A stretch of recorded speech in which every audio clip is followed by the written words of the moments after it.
guys, it's Sandy. Welcome back to CutePolish. In today's video, Hannah will be trying out these little plastic rings we found on Amazon. We thought it would be fun to try using them for nail art. Let's see how they work. Hi, it's Hannah, so let's jump right into it. You get 100 rings for just under $4, which is a great deal. They are really flexible and can stretch to different sizes depending on the size of your finger. I'm going to be using 3 different colors, so I'll be sliding on 3 rings. You can also stack multiple rings on one finger if you'd like. Now I'm just going to apply my base colors, which are bright pink and blue.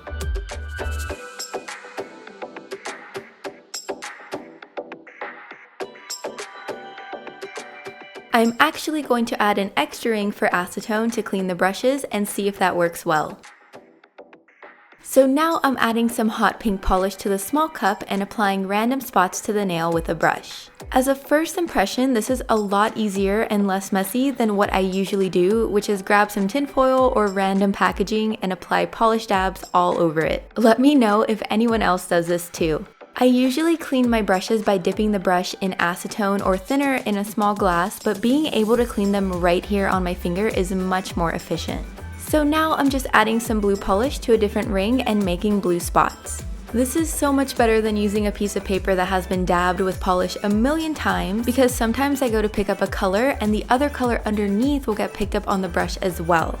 If you need to refresh your acetone, just take a Q-tip to wipe it up. Usually acetone will melt plastic, but I think because I'm using a more gentle formula from Onyx, it's totally fine so far.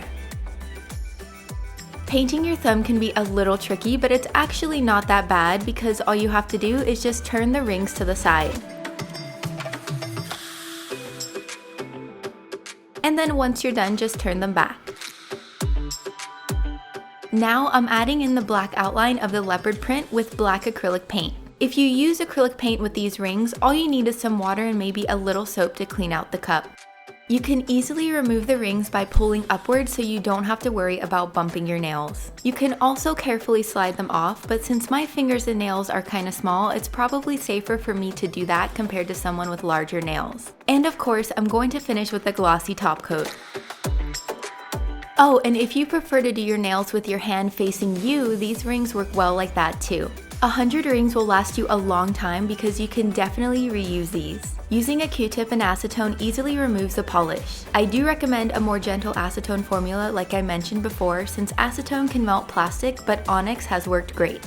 All in all, I would definitely recommend these. For me, it makes things easier, more efficient, and less messy, which is exactly what I love. I hope you enjoyed this review, and if you'd like to see more videos on CutePolish, click these boxes, and click this circle here to subscribe to CutePolish for a new video every week. And if you'd like to check out my personal nail channel, click this circle here.